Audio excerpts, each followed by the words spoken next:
আজকের এই ভিডিওটা স্কিপ করার যাওয়ার চেষ্টা করবে না। আমার মনের চিৎকারটা একটু শুনে যাও, ঠিক আছে? ভিডিওটা স্কিপ করবে না তুমি, ঠিক আছে? ভিডিওটা ফুল শুনে যাও আর কমেন্ট করে যাবে, ভিডিওটা শেয়ার করে যাবে। ওকে, সবাই ভালো আছি। আজকে যে বিষয়টা নিয়ে কথা বলতে এসেছি, সত্যি বলতে খুব ব্যথিত, খুব মর্মাহত হতো যে আসাবউদ্দিন ওয়াইসি, আব্বাস সিদ্দিকী ভাইজান, নওশাদ সিদ্দিকী ভাইজান, যেনাদেরকে বারবারই দেখে দেবো হতো যে বিজেপির দালাল, বিজেপির বি টিম। রাইট। আর আজকে আমরা সংসদে কি দেখলাম? সংসদে একটা মানুষই আওয়াজ তুললো, বিল ফাললো, সেটা হচ্ছে আসাবউদ্দিন ওয়াইসি। একদম। আর সেই মানুষটাকে বারবার বলা হয় যে বিজেপির দালাল, বিজেপির বি টিম। এগুলো কারা বলে? এই মুসলিম সমাজের কিছু মুসলিম ধারী মোনাফেক এরাই বলে, ঠিক আছে? তো এইসব মানুষদেরকে কি করা উচিত? সত্যি কথা বলতে কি, এই যে কালা কানুন, যে ওয়াকফ বিল যে পাশ হয়ে গেল, সত্যি বলতে ঘুমোতে পারছি না, ঠিক আছে?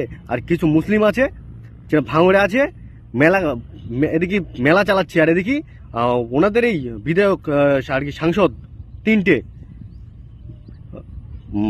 পার্লামেন্টে যায়নি। কেন যায়নি? যায়নি কেন? ঠিক আছে, ভোট লবার বেলি মুসলিম মুসলিম মুসলিম মুসলিম, আর এই মেন জায়গায় গিয়ে যখন মুসলিমদের উপরে আঘাত আসবে, যখন অত্যাচার হবে, তখন তুমি এই ঘরে শুয়ে থাকবে? একদম। ওখানে তো অভিষেক ব্যানার্জিও ছিল, কই একটা তো কলার আওয়াজ বেরোয়নি। আর আসাবউদ্দিন ওয়াইসিকে বলা হয় বিজেপির দালাল না? আর সেই মানুষটা আজ ওখানে চিৎকার করে করে, ওই মানুষটা কি বলো, যখন পারলো না তখন ওই মানুষটা যখন চোখে পানি দেখে না, নিজেরই কলিজা ফেটে গেছে। একদম একদম। হ্যাঁ, আর কি বলবো, আমাদের এই সত্যি হতে বলতে আমাদের মুসলিম কমটা না এমন একটা না, কি বলবো, যে আপন মানুষকে চিনতে পারে না।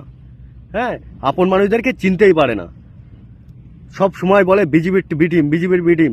আরে ভাই, একবার তো সুযোগ দিয়ে দেখ। পার্লামেন্টে একটাই ব্যক্তি আছে, সেটা আসাবউদ্দিন ওয়াইসি। ওরা কাঁপিয়ে ফেলে দিচ্ছে মুসলিম সমাজে। আর আর কি চাও তোমরা? তোমরা তো অনেককে ভোট দিয়েছো, বর্তমানে এখন তোমরা তো অনেককে ভোট দিয়েছো, তারা কি বালটা ছিল ওখান গিয়ে? আমার প্রশ্ন, হয়তো মুখের ভাষা খারাপ লাগছে, কিন্তু বাস্তব কথা বলছি, আমার কষ্ট থেকে বলছি, কি বাল ছিল ওখানে গিয়ে?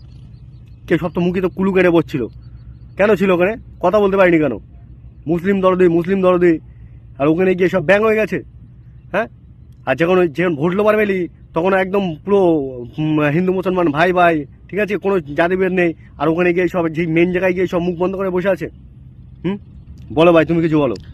বর্তমানে বাংলায় একটাই মানে বাঘ বলতে গেলে হচ্ছে আব্বাস সিদ্দিকী ভাইজান আর নওশাদ সিদ্দিকী ভাইজান ছাড়া বাংলার ক্ষেত্রে আর তেমন মানে এই যে বিলটা সত্যি বলছি মন থেকে মানে চায় না। আর অন্যদের সবাই মানে মুখে বলে যে হ্যাঁ হ্যাঁ হোক, মানে না হোক, আর মানে পিছন দিক থেকে সবাই মানে কাজ করছে।